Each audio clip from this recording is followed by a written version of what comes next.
नमस्कार दोस्तों, हम इस वीडियो में भारत के भूगोल पर आपसे परिचर्या करेंगे। दोस्तों आपको बता दें कि अब तक जो यूपी क्वेश्चन पूछ चुका है, आज हम उनका एनालिसिस करेंगे। दोस्तों आपको बता दें कि पहला क्वेश्चन है, सलाल पनबिजली परियोजना किस नदी पर स्थित है, जो कि यूपी पेट 2021 शिफ्ट फर्स्ट का क्वेश्चन है। आप दोस्तों हो सकता है जानते हो, तो आप कमेंट करके बताइएगा सलाल पनबिजली परियोजना कहाँ पर स्थित है। ये चीज़ पूछा गया है किस नदी पर स्थित है, तो सलाल पनबिजली परियोजना चेनाब नदी पर स्थित है। किस नदी पर स्थित है? चेनाब पर। दोस्तों आपको बता दें कि दुलहस्ती और बगलीहार जो परियोजना है वो भी चिनाब पर ही है। सलाल, बगलीहार, दुलहस्ती, ये तीनों इंपॉर्टेंट है, चिनाब नदी पर है। चिनाब नदी पर कौन कौन सी परियोजनाएं हैं? सलाल, बगलीहार और दुलहस्ती। दोस्तों इंपॉर्टेंट है, याद रखिएगा। दूसरा क्वेश्चन है, राजस्थान में खेतड़ी परियोजना किसके उत्पादन के लिए प्रसिद्ध है? तो आप ये भी जानते होंगे राजस्थान में जो खेतड़ी परियोजना है वो तांबा के लिए। तो पूछा जाता है कि राजस्थान में खेतड़ी किसके लिए प्रसिद्ध है? तांबे के लिए। काफ़ी इंपॉर्टेंट क्वेश्चन है, याद रखिएगा। राजस्थान में खेतड़ी परियोजना, और राजस्थान में एक जावर की खान है, वो भी चांदी के लिए फेमस है। काफ़ी पूछा जाता है कि राजस्थान में चांदी के लिए क्या फेमस है? जावर। दोस्तों आपको बता दें कि काजीरंगा राष्ट्रीय उद्यान काफ़ी पूछा गया है। काजीरंगा राष्ट्रीय उद्यान कहाँ स्थित है? असम में। और एक किसके लिए फेमस है? एक सींग वाले गैंडों के लिए।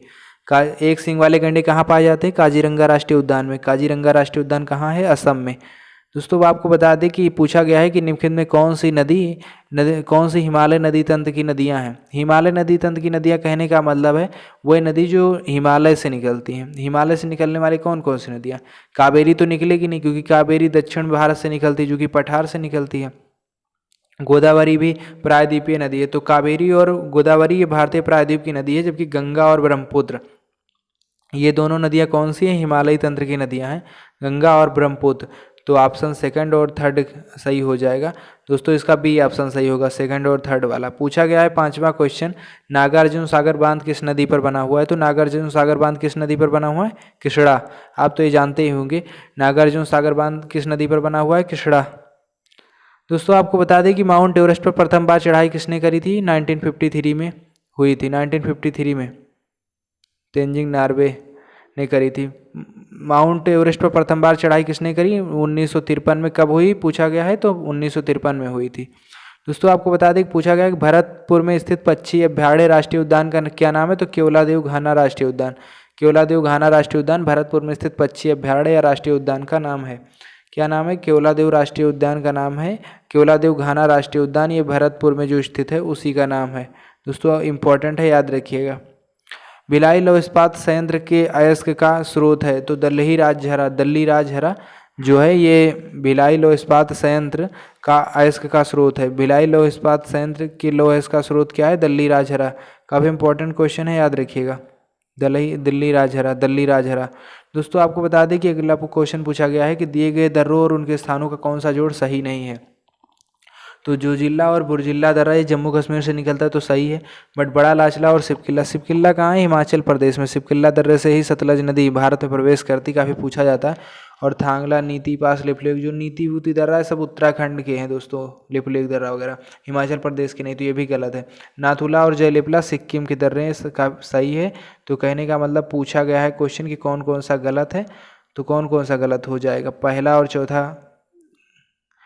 और चौथा जो है गलत होगा, सही होगा, और दूसरा और तीसरा गलत। तो इसमें पूछ रहा है कौन सा जोड़ सही नहीं आता? दूसरा तीसरा, बी वाला ऑप्शन सही हो जाएगा।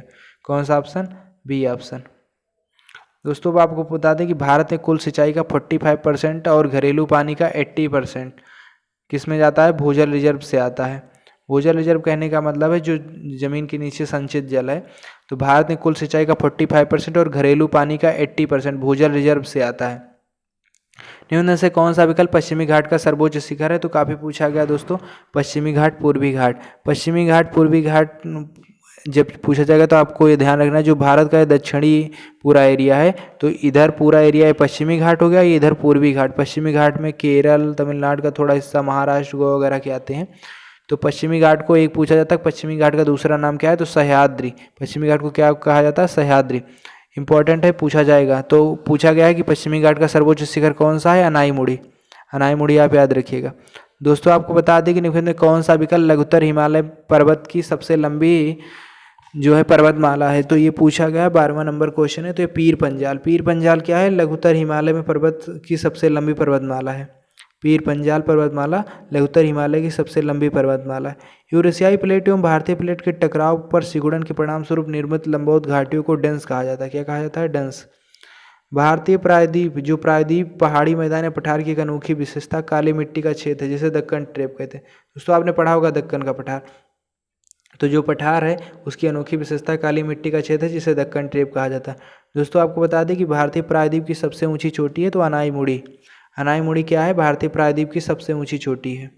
इनमें से कौन सा महान हिमालय या हिमाद्री पर्वत शिखर में नहीं आता?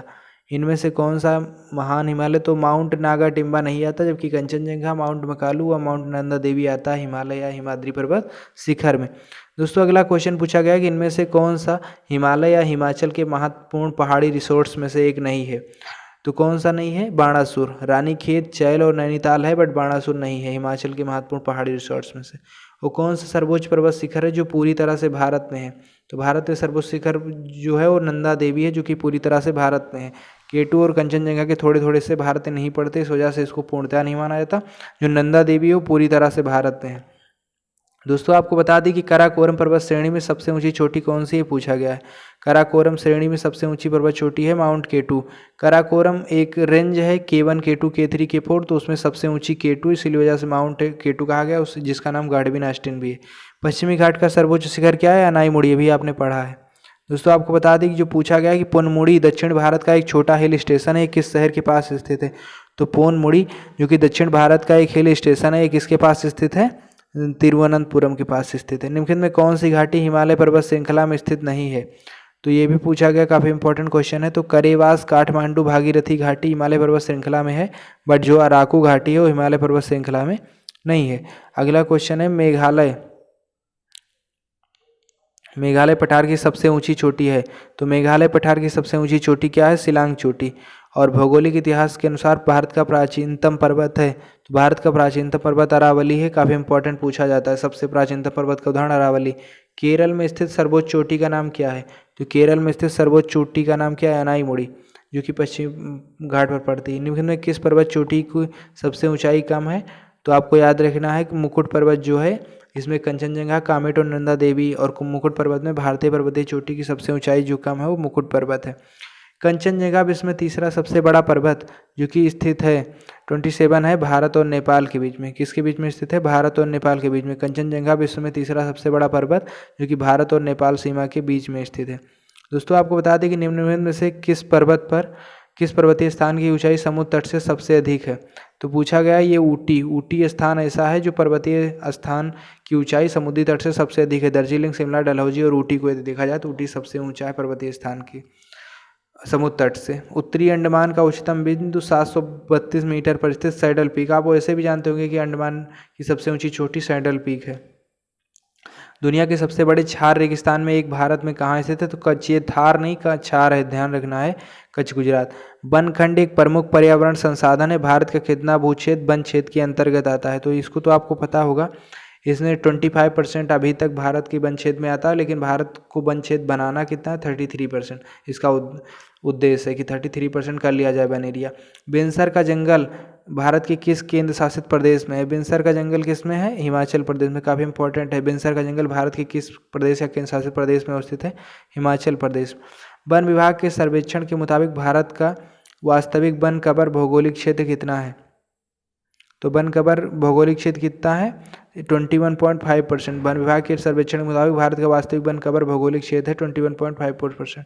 वन विभाग के सर्वेक्षण के मुताबिक भारत का वास्तविक वन भौगोलिक क्षेत्र है 21, तो डबल ही वही क्वेश्चन है। भारत के किस राज्य में वन क्षेत्र सर्वाधिक है? तो मध्य प्रदेश में। दोस्तों आपको बता दें कि यदि एरिया के हिसाब से पूछा जाता है कि कौन सा राज्य जो कि सबसे अधिक क्षेत्रफल में वन रखता है, तो मध्य प्रदेश। बट प्रतिशत के हिसाब से पूछा जाएगा तो मिजोरम हो जाएगा उसका आंसर।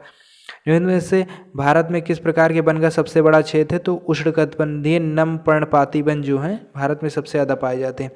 उष्णकटिबंधीय नम पर्णपाती वन जो है सबसे ज़्यादा पाए जाते हैं। अगला क्वेश्चन पूछा गया कि सीमेंट के उत्पादन में भारत का कौन सा स्थान है? तो दूसरा स्थान है। दिसंबर 2018 तक उपलब्ध जानकारी के अनुसार किस राज्य में तांबा इसका सबसे बड़ा भंडार है? राजस्थान में ही तो खेतड़ी है। दोस्तों आपको बता दें कि वर्ष 2012 तक उपलब्ध जानकारी के अनुसार विश्व में बॉक्साइट का सबसे बड़ा उत्पादक ऑस्ट्रेलिया है। कौन सा है? ऑस्ट्रेलिया। वर्ष 2014 तक उपलब्ध जानकारी के अनुसार निम्न में से कौन सा विश्व में टिन का अग्रणी उत्पादक देश है? तो टिन का कौन सा अग्रणी उत्पादक देश है? चाइना। इंपॉर्टेंट है, याद रखिएगा कि 2014 तक उपलब्ध जानकारी के अनुसार कौन सा विश्व में टिन का अग्रणी उत्पादक देश है? चाइना। दोस्तों आपको बता दें कि जो बालाघाट का मलज खंड क्षेत्र है, झुंझुनू का खेतड़ी, तो खेतड़ी तांबे के लिए प्रसिद्ध है। आप एक से ही दिमाग लगा सकते हैं। खेतड़ी सिंगना क्षेत्र और बालाघाट का मलज खंड जो है वो किसके लिए प्रसिद्ध है? तांबे के लिए प्रसिद्ध है। तांबे के लिए प्रसिद्ध है। और भारत का सबसे बड़ा कच्ची धातु उत्पादक राज्य, तांबा का कच्ची धातु उत्पादक राज्य कौन सा है? तो मध्य प्रदेश। भारत का सबसे बड़ा तांबा कच्ची धातु उत्पादक राज्य है मध्य प्रदेश। दोस्तों आपको बता दें कि निम्न में से कौन सा स्थान स्टील निर्माण से संबंधित नहीं? जमशेदपुर में स्टील होती है, दुर्गापुर में भी होती है और बर्नपुर पश्चिम बंगाल में होती है। बट झारिया जो झारखंड है इसमें स्टील नहीं बल्कि कोयले के लिए प्रसिद्ध है। झारिया कोयले के लिए प्रसिद्ध है। किस शहर को स्टील सिटी ऑफ इंडिया कहा जाता है? जमशेदपुर। 1907 ईस्वी में इसी में TISCO Tata iron and steel corporation की स्थापना हुई थी, Tata iron and steel India company की। तो इसलिए इसे स्टील सिटी ऑफ इंडिया कहा जाता है जमशेदपुर को, याद रखिए। उस पड़ोसी राष्ट्र की पहचान करें जिसके साथ भारत अपनी सबसे लंबी सीमा साझा करता है। तो बांग्लादेश के साथ सबसे लंबी सीमा 4000 प्लस मीटर की साझेदारी करता है भारत। अपनी सबसे लंबी सीमा किसके साथ? बांग्लादेश के साथ साझा करता है। और निम्न में कौन सा जिला भारत की अंतर्राष्ट्रीय सीमा पर है? तो हिमाचल प्रदेश का जो किन्नौर जिला है वो भारत की अंतर्राष्ट्रीय सीमा पर है। दोस्तों आपको बता दें कि निम्न में कौन सा देश भारत की अंतर्राष्ट्रीय सीमा पर नहीं है, ये पूछा गया है। तो श्रीलंका।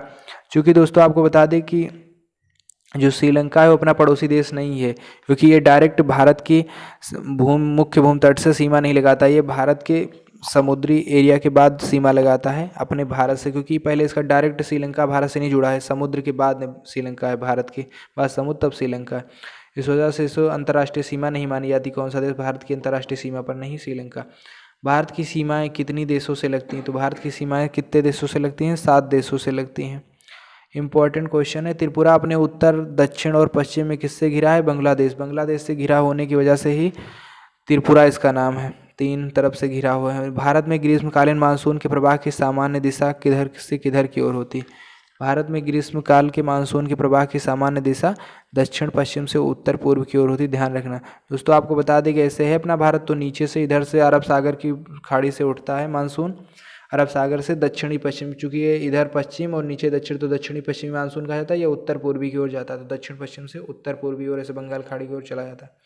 ये 2 भागों में बढ़ जाता है। पश्चिमी विक्षोभ जिस कारण उत्तर पश्चिमी भारत में बारिश होती है उसका उत्पत्ति स्थल है भूमध्य सागर। 50 में इंपॉर्टेंट है। दोस्तों आपको बता दें कि जो पश्चिमी विक्षोभ जिस कारण उत्तर पश्चिम भारत में बारिश होती है उसका उत्पत्ति स्थल भूमध्य सागर। भारत में कितनी फसल ऋतुएं बोई जाती है? तो भारत में कितनी 3 फसल ऋतुएं बोई जाती हैं। काफ़ी इंपॉर्टेंट क्वेश्चन है, याद रखिएगा। भारत का उच्चतम वार्षिक वर्षा कहाँ पर दर्ज की गई? मासिनराम मेघालय। आप लोगों को लर्न होगा। दोस्तों आपको बता दें कि उस दिन को वर्षा दिन माना जाता है जिस दिन वर्षा कितनी होती है? 2.5 mm। 2.5 mm जिस दिन वर्षा होती है उस दिन को वर्षा दिन माना जाता है। दोस्तों आपको बता दें कि 2.5 mm अगर यदि किसी दिन वर्षा हो गई तो उस दिन को वर्षा दिन कहा जाएगा। क्या कहा जाएगा?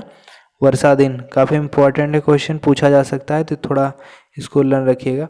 दोस्तों अगला क्वेश्चन है कि भारत के किस राज्य में भारत में कर्क रेखा ट्रॉपिक ऑफ कैंसर के समीपस्थ अति कोई शहर है? तो मध्य प्रदेश। मध्य प्रदेश जो कि है ट्रॉपिक ऑफ कैंसर के नज़दीक, तो इसी का एक शहर है जो भोपाल वगैरह, तो भारत में कर्क रेखा के समीप पड़ता है। दोस्तों अगला क्वेश्चन पूछा गया कि भारत के किस राज्य में कर्क रेखा ट्रॉपिक ऑफ कैंसर गुजरती है? तो समीपस्थ कोई शहर है तो मध्य प्रदेश। भारत का अक्षांशीय विस्तार कितना है? तो इसको तो आप लोगों को लर्न होगा। 8 डिग्री 4 मिनट से 37 डिग्री 6 मिनट उत्तरी अक्षांश, जबकि 67 डिग्री 8 मिनट से 97 डिग्री 25 मिनट पूर्वी देशांतर। कर्क रेखा निम्नलिखित पूर्वी अक्षांश, तो कहने का मतलब है पूर्वी देशांतर। कर्क रेखा निम्नलिखित में से किन राज्यों से किन किन राज्यों से गुजरती है? तो गुजरात से गुजरती है, झारखंड से, मिजोरम से, असम से नहीं गुजरती। आप अगर ट्रिक चाहें तो ट्रिक भी याद रख सकते हैं। राम मित्र गुम्प छाछ। देखिए, रा से राजस्थान, मा से मध्य प्रदेश, मी से मिजोरम, त्रा से त्रिपुरा। राजस्थान, मध्य प्रदेश, मिजोरम, त्रिपुरा, गुजरात, पश्चिम बंगाल, झारखंड, छत्तीसगढ़, बस इतने से गुजरती है, असम से नहीं गुजरती। भारतीय मानक मेरिडियन 5 राज्यों के माध्यम से गुजरता है, इनमें से कौन सा राज्य नहीं है? तो इसमें से आंध्र प्रदेश से गुजरता है, उड़ीसा से गुजरता है, छत्तीसगढ़ से गुजरता है, बिहार से नहीं गुजरता, ध्यान रखना है। इंपॉर्टेंट क्वेश्चन है दोस्तों, बिहार से नहीं गुजरता, 5 राज्यों से गुजरता है। भारत का मानक समय मेरिडियन कौन कौन सा है? भारत का मानक समय मेरिडियन 82.5 डिग्री पूर्वी देशांतर, ई फॉर ईस्ट। और वर्ष 2001 से 11 की अवधि में कुल जनसंख्या में निम्नतम प्रतिशत वृद्धि वाला राज्य कौन सा है? तो नागालैंड है। नागालैंड में निगेटिव रही है। तो वर्ष 2001 से 11 की अवधि में कुल जनसंख्या में निम्नतम प्रतिशत वृद्धि वाला राज्य कौन सा है? नागालैंड। वर्ष 2001 से 11 की अवधि में उत्तर प्रदेश की दशकीय जनसंख्या वृद्धि रही है तो 20.09%। कितनी रही है? 20.09%। इम्पॉर्टेंट क्वेश्चन है, थोड़ा याद रखिएगा कि वर्ष 2001 से 11 की अवधि में उत्तर प्रदेश की दशकीय जनसंख्या वृद्धि दर कितनी रही है? तो 20.09% रही है। इम्पॉर्टेंट है, लर्न रखिएगा। 20.09%। भारत में अंग्रेजों के समय प्रथम जनगणना हुई थी, तो भारत में अंग्रेजों के समय लॉर्ड मेयो के कार्यकाल में पहली जनगणना हुई थी। दोस्तों आपको बता दें कि निम्नलिखित में से कौन सी एक 2001 से 2001-11 दशक में भारत की जनसंख्या की दशकीय वृद्धि दर रही है? तो भारत 17.64%। 17.64% 2001 से 11 के दशक में भारत की जनसंख्या वृद्धि की दशकीय वृद्धि दर रही। भारत में जननांकीय इतिहास में महाविभाजन का वर्ष है 1921। 1921 ऐसा काल था जब भारत की जनसंख्या घट रही थी बढ़ने के बजाय, इसीलिए इसे महाविभाजन वर्ष कहा जाता है 1921 को। 2011 की जनगणना के अंतिम आंकड़ों के अनुसार भारत की जनसंख्या का लगभग कितना प्रतिशत उत्तर प्रदेश में रहता है? तो उत्तर प्रदेश में लगभग 16% जनसंख्या रहती है पूरे भारत के आंकड़ों की। कितनी जनसंख्या रहती है भारत के आंकड़ों की? उत्तर प्रदेश की लगभग 16% जनसंख्या। 2011 की जनगणना के अंतिम आंकड़ों के अनुसार भारत की जनसंख्या का कितना प्रतिशत उत्तर प्रदेश में रहता है? तो 16%। कितना परसेंट रहता है? 16%। जनगणना 2011 के अंतिम आंकड़ों के अनुसार भारत की जनसंख्या में स्त्रियों का प्रतिशत कितना है? तो 48.46। वैसे दोस्तों आपको बता दें कि इसका आंसर 47.98 भी हो सकता है, बट क्लियर कर लीजिएगा आप लोग। अभी जिस बुक में दिया गया उसमें तो यही ऑप्शन है। 2011 जनगणना के अंतिम आंकड़ों के अनुसार भारत की जनसंख्या का कितना प्रतिशत उत्तर प्रदेश में रहता है? काफ़ी इंपॉर्टेंट क्वेश्चन है। जनगणना 2011 के अंतिम आंकड़ों के अनुसार भारत की जनसंख्या का कितना प्रतिशत उत्तर प्रदेश में रहता है? तो लगभग 16%। ये क्वेश्चन फिर रिपीट हुआ। गंडक सिंचाई परियोजना काफ़ी इंपॉर्टेंट है, पूछी गई है कि किन प्रदेश की एक संयुक्त परियोजना है? तो उत्तर प्रदेश बिहार। गंडक सिंचाई परियोजना में उत्तर प्रदेश और बिहार राज्य मिलकर के काम करते हैं। राष्ट्रीय जनसंख्या नीति 2000 का लक्ष्य है कि जनसंख्या को स्थिर कर लेना है 2045 तक। कब तक कर लेना है? 2045 तक। निम्न में से कौन सी नदी खंबात की खाड़ी में नहीं मिलती? दोस्तों आपको बता दें कि खंबात खाड़ी गुजरात में है। माही नदी, तापी और साबरमती सब पश्चिम की ओर बहती हैं, बट की कोयना नहीं बहती, तो कोयना खंबात की खाड़ी में नहीं मिलती। यही ऑप्शन सही है, कोयना वाला। दोस्तों आपको बता दें कि अगला क्वेश्चन है, निम्न में से कौन सा विकल्प भारतीय प्रायद्वीप में पश्चिम की ओर बहने वाली दूसरी सबसे बड़ी नदी? तो सबसे बड़ी नदी कौन सी है? सबसे बड़ी नदी है नर्मदा। उसके बाद में दूसरे नंबर पर आती है ताप्ती, जो पश्चिम की ओर बहती है। साबरमती भी पश्चिम की ओर बहती है। निम्न में कौन सी नदी उत्तर पिनाकिनी के नाम से जानी जाती है? तो पेन्नार नदी को उत्तर पिनाकिनी के नाम से जाना जाता है। निम्नलिखित में से कौन सी नदी जो है यमुना से नहीं मिलती? तो जो सोन नदी है वो यमुना से नहीं मिलती। इंपॉर्टेंट है। केन, बेतवा, चंबल ये सब यमुना की सहायक नदी है। नर्मदा के अतिरिक्त कौन सी दूसरी नदी अमरकंटक से निकलती है? तो सोन नदी। और काबिनी, हेमवती और अमरावती ये सब कावेरी नदी की सहायक नदियाँ। किसकी सहायक नदी है? काबिनी, हेमवती और अमरावती कावेरी नदी की सहायक नदी है। वो कौन सी नदी है जिसका उद्गम भारत में नहीं है? तो आप याद रखिएगा सतलज। सतलज का जो है उद्गम भारत में नहीं, क्योंकि ये सब मानसरोवर झील से निकलती है। सबसे छोटी नदी कौन सी है? तो सबसे छोटी नदी सोन है, कावेरी, कृष्णा, नर्मदा में से। वो नदी कौन सी है जिसका उद्गम भारत में नहीं है? तो सतलज। सबसे छोटी नदी भी सोन है। भारत में सबसे लंबी नदी कौन सी है? तो भारत में सबसे लंबी नदी है गंगा। भारत में सबसे लंबी नदी कौन है? गंगा। भारत का रूर किसे कहा जाता है? दामोदर को। भारत का रूर दामोदर को कहा जाता है। निम्न में से कौन सी नदी थार रेगिस्तान से होकर बहती? लूनी नदी। काफ़ी इंपॉर्टेंट है। जो लूनी नदी है थार रेगिस्तान से बहती है, राजस्थान से। उत्तर प्रदेश का त्रिवेणी संगम। त्रिवेणी का मतलब 3 नदियों का समाहार। गंगा, यमुना, सरस्वती का संगम का स्थान है। गंगा, यमुना, सरस्वती के संगम का स्थान है। इंपॉर्टेंट है, लर्न रखिएगा। गंगा, यमुना, सरस्वती के संगम का स्थान है। इस नदी की कुल लंबाई 2900 किलोमीटर है। यह तिब्बत चेमायुंगडुंग ग्लेशियर में शुरू होता है, जहाँ से तसांगपो कहा जाता है, और दिहांग नाम के तहत भारतीय क्षेत्र अरुणाचल प्रदेश में प्रवेश करती है। इसकी जो महत्वपूर्ण सहायक नदी है सुबनसिरी, कामेंग, धनसिरी, मानस, तिस्ता। तो याद रखिएगा सुबनसिरी, कामेंग, धनसिरी, मानस, तिस्ता सब किसकी सहायक नदियाँ हैं? ब्रह्मपुत्र की। तो इसका ऑप्शन सही हो जाएगा ब्रह्मपुत्र। दोस्तों आपको बता दें कि निम्न में से किस नदी का समागम अरब सागर में है? अरब सागर में कौन सी नदी गिरती है? नर्मदा। नर्मदा, ताप्ती, साबरमती। निम्न में से कौन सी नदी भारत में पश्चिम दिशा में नहीं बहती? तो नर्मदा बहती, लूनी बहती, साबरमती, बट कृष्णा नहीं बहती है। इंपॉर्टेंट है, लर्न रखिएगा। भारत की 3 महत्वपूर्ण नदियों का स्रोत हिमालय स्थित मानसरोवर झील के निकट है। बताइए वो कौन कौन सी नदी है? तो ब्रह्मपुत्र निकलती है, सतलज और सिंधु सब मानसरोवर झील से निकलती। दक्षिण भारत की नदियाँ प्रमुख रूप से उन्होंने कौन सा अपवाह तंत्र रखती हैं? तो वृक्षनुमा। कौन सा अपवाह तंत्र रखती हैं? वृक्षनुमा अपवाह तंत्र रखती हैं। इंपॉर्टेंट क्वेश्चन है दोस्तों, याद रखिएगा। तो गोदावरी नदी महाराष्ट्र के जिले में, नासिक जिले में पश्चिमी घाट के ढलानों से निकलती। किस जिले में निकलती? नासिक जिले से गोदावरी नदी। उकाई बांध भारत के निम्नलिखित में से किस राज्य में है? ये उस राज्य का दूसरा सबसे बड़ा बांध है, तो गुजरात। 86 में क्या होगा? गुजरात। दोस्तों आपको बता दें कि तमिलनाडु में किस जिले की में कलन कलई के नाम से जाना जाने वाला ग्रेट एनिकेट बांध, जो कि सबसे पुराने बांधों में से एक है, स्थित है? तो तिरुचिरापल्ली में। कहाँ स्थित है? तिरुचिरापल्ली में। भाखड़ा नागल बांध सतलुज नदी पर बना हुआ, काफ़ी इंपॉर्टेंट है। दोस्तों आपको बता दें कि भारत में सबसे लंबा बांध हीराकुंड बांध है। भारत में सबसे लंबा बांध हीराकुंड। गुरुत्वीय दृष्टि से सबसे ऊंचा बांध भाखड़ा नागल बांध, और यदि पूछा जाए सबसे ऊंचा बांध तो टेहरी बांध। कुडनकुलम परियोजना जो कि है तमिलनाडु में स्थित है, काफ़ी इंपॉर्टेंट है। कुडनकुलम परियोजना कहाँ है? तमिलनाडु में। दोस्तों श्रीशैलम बांध भी काफ़ी इंपॉर्टेंट क्वेश्चन है, पूछा गया। तो श्रीशैलम बांध कहाँ स्थित है? तो श्रीशैलम बांध कृष्णा नदी पर बनाया गया। पैठन जल विद्युत परियोजना महाराष्ट्र राज्य में स्थित है। पैठन जल विद्युत परियोजना महाराष्ट्र राज्य में स्थित है। श्रीशैलम बांध कृष्णा नदी पर बनाया गया है। चमेरा बांध रावी नदी पर बनाया गया, इंपॉर्टेंट है। चमेरा बांध किस नदी पर बनाया गया? तो रावी नदी पर। चमेरा बांध रावी नदी पर बनाया गया। अगला क्वेश्चन है, भारत के किस राज्य में सबसे ज़्यादा बांध है? तो भारत के किस राज्य में सबसे ज़्यादा बांध है? महाराष्ट्र राज्य में। महाराष्ट्र राज्य में सबसे ज़्यादा बांध है। भारत का सबसे ऊंचा बांध कौन सा है? टेहरी बांध।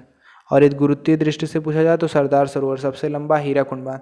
दोस्तों इस प्रकार से भारत के भूगोल में 95 ऐसे क्वेश्चन थे जो कि अब तक UPSC पूछ चुका है। आशा करता हूं दोस्तों आपको ये क्वेश्चन इंपॉर्टेंट होंगे आपके लिए और परीक्षा में सहायक होंगे। इससे आपको ये पता चलेगा कि आपकी तैयारी कहाँ एग्जिस्ट कर रही है, आपने यदि बुक पढ़ा होगा। दोस्तों अब आपको बता दें कि आपको कंटिन्यू वीडियो मिलती रहेगी, आप हमेशा चैनल पर विजिट करते रहिए, और यदि आपको वीडियो अच्छा लगे तो लाइक शेयर सब्सक्राइब कर सकते हैं। Thanks for watching.